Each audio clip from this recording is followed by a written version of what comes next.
the team and I think about what topics to hop into and what we're hearing from you guys. We do love to hear from you, by the way, and cover the stuff that's meaningful to you in your life. And sometimes it comes from various research I'm doing or something that I have in my consulting practice with clients or something from my own life.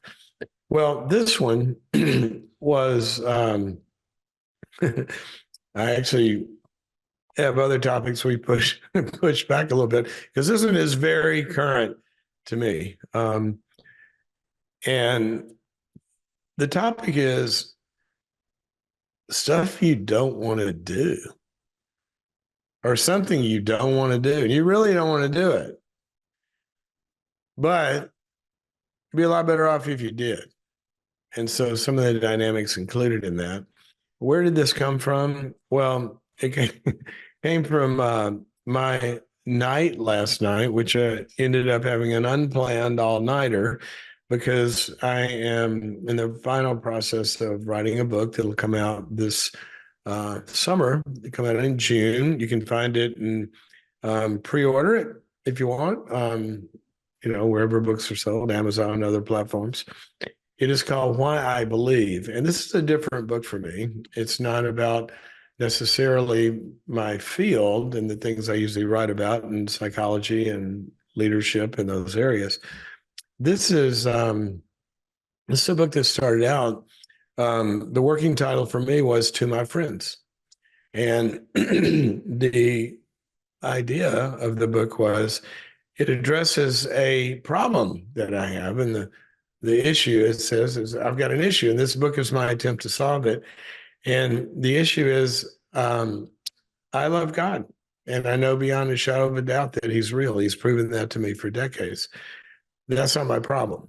My problem is I love my friends, and many of them, excuse me, have no relationship with God that I know about, that they've ever talked about or we've talked about.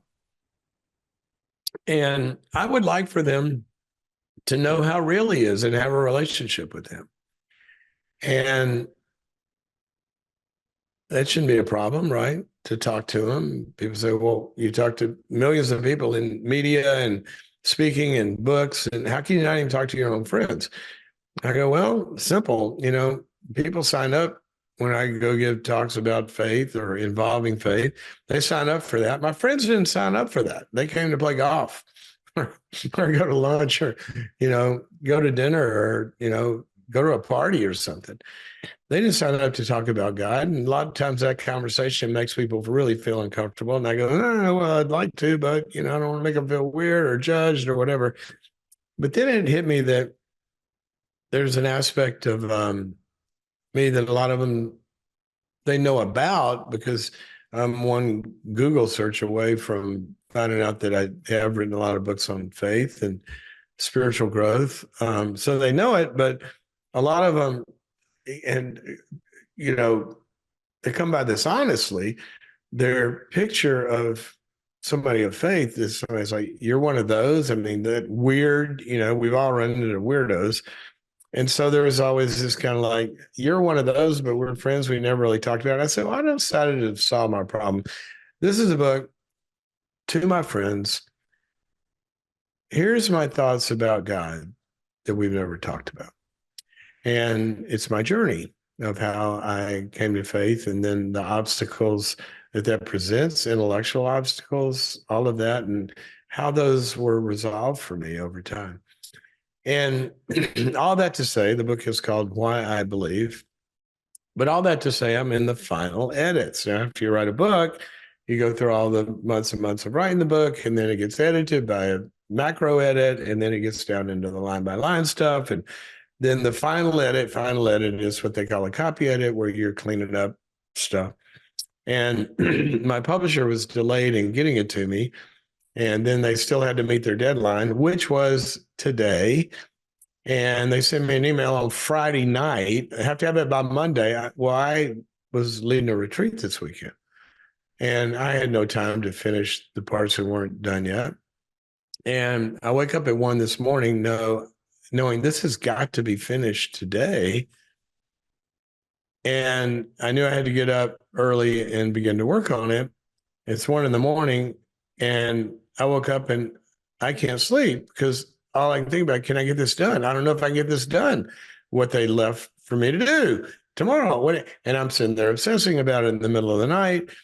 And so finally at about 2:30 or so, I said, this is stupid, staying awake and worrying about it. And I'm going to be awake and I'm worrying about it, but I'm not doing anything about it. It's not getting done. I'm worried about it and I'm not sleeping and tomorrow's going to be worse. Get up and do it. So I pulled an all-nighter practically. And I didn't want to do that. I really didn't want to do that. And it started me thinking, but why did I do it? Well, because other things wouldn't have happened if I didn't do it. And I'm not the most naturally structured, get everything done ahead of time person. If you know me very well, I do have a propensity to do what's important and get that done. A lot of the other stuff, is that sort of falls through the cracks because I do try to focus on priorities. But it doesn't come easily for me. I'd rather go have fun. I'd rather play golf. There's a lot of stuff I'd rather be doing. But when we realize a formula in life, and this is a thought for today, when we realize that there is a formula in life, that anything of value is not going to come or be realized without doing some things we really don't want to do. If you want to lose weight, do you really want to set that alarm clock early and go pound the pavement or go to the gym or whatever it is to fulfill the pretty dependable maxim? You want to lose weight? Well, eat less, move more. The moving more sometimes is not something we want to do at various times. The eating less is not something we want to do at various times. But if it has value, then it's going to take that. You can call this whatever you call it, discipline, willpower. There's a big push in recent years on the science of willpower, which is a very complicated topic that gets oversimplified in my view, because willpower is not just a switch. It's a system of a lot of things inside of us, and oftentimes interacting with external factors. But it's helpful as a sort of a metaphor, think about a button that at some point's got to get pushed, that you choose to do something you don't want to do. So I want to begin this with a gut check. Where are you as a person? And we're all on a continuum here. And at various times in your life, you can be on a different part of the continuum, but there's more than one axis to that. That there's different areas of our life where we're further on the continuum one way or the other than others. But the maxim holds true that there's very little of value that doesn't involve doing some things that we don't want to do. It's uncomfortable. It takes effort. Sometimes it means facing into pain. Sometimes it means, stretching muscles. Sometimes it means ripping some muscles. Sometimes it means getting into conflicts. Sometimes it means going longer and it feels like it's unsustainable. I mean, I can't do 50 all-nighters in a row, right? But you do something that's not sustainable over the long term, but for the short term it is, because it's going to have something of value at the end. But let's take a gut check here. Where are you in terms of coming to a reconciliation in your head that is just true? It's just true that most of the things of value in life are going to be realized only because we do things we don't want to do. Building a marriage, who wants to always put the other person first? Who wants to, I don't mean always, but it's always an issue that we have moments where you're going to have a good marriage. You got to die to yourself and do something for the marriage that, hey, I'd rather go do something else right now. Or even in an internal attitude or what we would like to say but shouldn't say, or it involves self-control. It involves self-denial. It involves sacrifice. It involves in any area of life. Even the life of faith, which I believe we can't work ourselves towards to create the difference in religion and the real faith of the Bible. The difference in religion is you do all this hard work and discipline to earn a relationship with God. You're good enough. You have to be good enough. Well, the Bible basically says give up on that. You're never going to be good enough to have a relationship with a perfect God. The only way to do that is for him to give it to us for free. No effort at all. It is by grace that you are saved. The Bible says it is a free gift. All right. But then it says, once you get this gift, which is free, to realize all of the fruit of that faith. One of my favorite verses says, work out your salvation with fear and trembling, because it is God who is at work within you to will and to do of his good pleasure. Look at it like this. If somebody has a kid and they're born, a parent freely bestows upon them a lot of good stuff. They didn't earn it. You got food, you got shelter, you got some opportunities to go learn how to read and play baseball or whatever, learn to ride a bike. Parents gracefully, for free, no effort required, provide a lot of that stuff. But it's only the kid that can ride the bike, learn to ride the bike. It's only the kid that can learn to develop that skill to where that gift of baseball becomes something worth doing something with. It involves work. I'm a competitive golfer, have been my whole life. And Tiger Woods has a saying, you got to work it out in the dirt. Meaning you're not going to develop a great golf swing by just watching videos on it. You can't buy one. You got to work it out in the dirt, meaning you got to get on the range and hit millions of shots and golf balls, and lots of work involved in getting to a place where you have a game of value. Everything in life involves that. So here's what I wanted to focus on today. It is a mindset.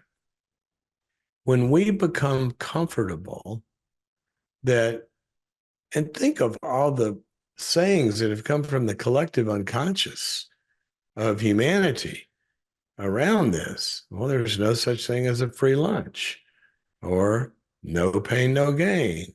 I mean, how many sayings like that? Before neuroscience now is proving it, brain research tells us that the parts of the brain that are involved in lots of good stuff, that's a muscle that actually grows with use. So the more you do stuff you don't want to do that has value, the stronger your ability gets in that area. Think of another one. If you don't use it, you lose it, right? But if you use it, this muscle grows. And what once was a hard task becomes over and over, then popular word is a habit, which really means a lot of neurological wiring gets laid down to where you do that automatically now. But it takes discipline. One of my favorite verses, all discipline for the moment seems not to be joyful, but sorrowful, hard, makes you angry. But in the end, it yields this incredible fruit of, the word is righteousness, which means good stuff. So where are you in your mindset? And some of us need a reset on this. There's a quote that's floating around a lot lately. by my understanding by a guy named Michael Hoff. It goes like this: hard times create strong men. You go through hard times and you persevere through those and get stronger. And once you get stronger, what happens? Strong men create good times. There's the value that follows struggle and effort. Hard times create strong men. Strong men create good times. Good times create weak men, and weak men create hard times. Well, obviously, there's dynamics involved on both sides of that. We know a lot of people go through hard times and poverty and a bunch of stuff and have no help or goodness to help them, get out of that, and can really never climb out. There's a closed system. We understand those dynamics as well. On the other side, what you see is a lot of people come from very difficult backgrounds who did find a little help, a little helping hand, a little support, a mentor, some information or whatever, and they use those, and the grit that they built in going through that, they become great people, and they create good times, right? They build things.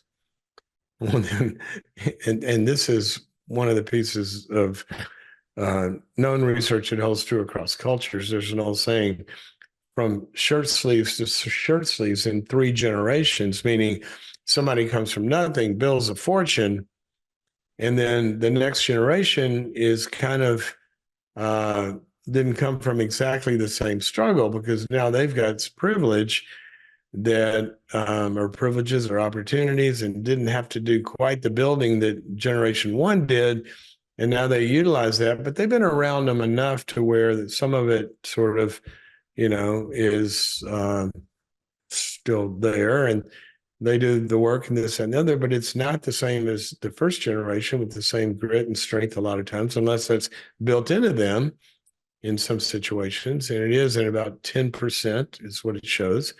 But 90% after the third generation, because things have gotten easy, the third to fourth generation has a cushy life. And you probably know some trust fund babies out there or whoever that kind of never did anything.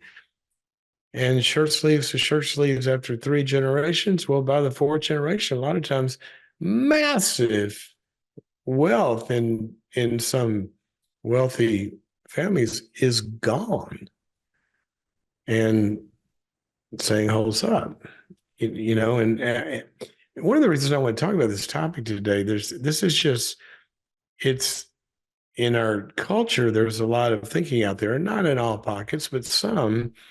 There's a lot in parenting where there's, in my view, overindulgent parenting, where you're not letting kids struggle and fall down and skin their knees and learn to ride the bike instead of training wheels till they're 40 or doing things for them. There was an article that my wife was telling me about not long ago where some parents now are going to job interviews with their adult sons and daughters, or calling the HR departments and complaining, and these are adults. My parents had a saying, and back then when I went to school, I may be dating myself here, but it was common, you could get a licking at school if you got in trouble. That's mostly gone away now, but the discipline part of it is the issue. But my parents always told me, well, if you get one at school, then you're getting one at home.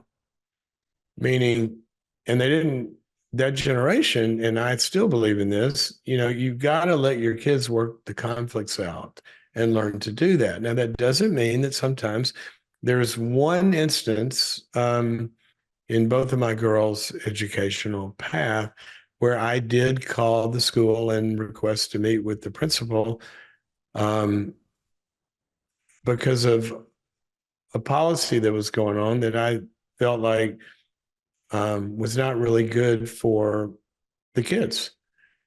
But by and large, I mean, if they had an issue, and sometimes there's bullying, parents have to get involved. I get all of that. But what I'm saying is there's an extreme that parents don't let their kids work it out and struggle and go through that. I remember when our girls got to that age, where they're starting to squabble, and one of them come run to me, Olivia would come, Lucy did this and she got my toy, and then Lucy comes up, no, she, and they're having a conflict. And I remember the day when they were old enough, I don't know, 6 years old, maybe something like that. And they come to me with a squabble. I said, girls, hold on a second. I will be glad to adjudicate this. That's what a judge does.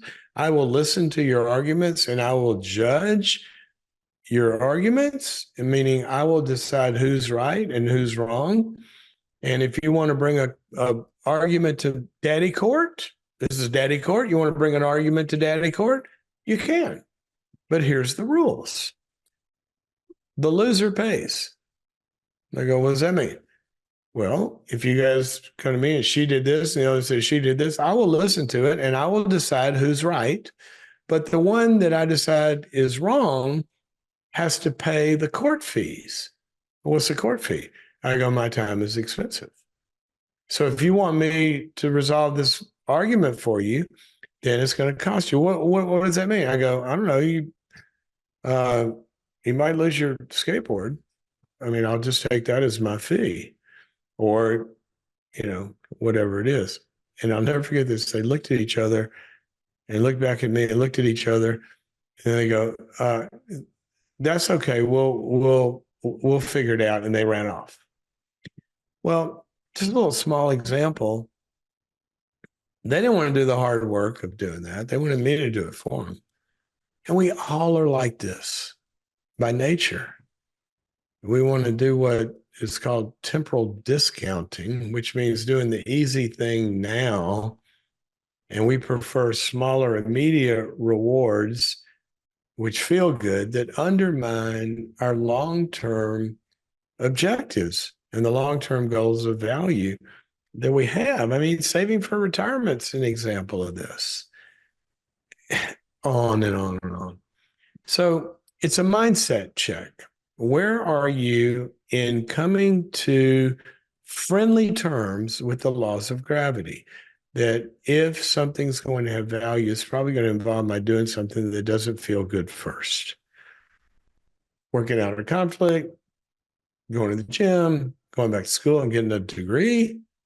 If you want that position in your career, or starting a business and, having no money for a couple of years, whatever it is,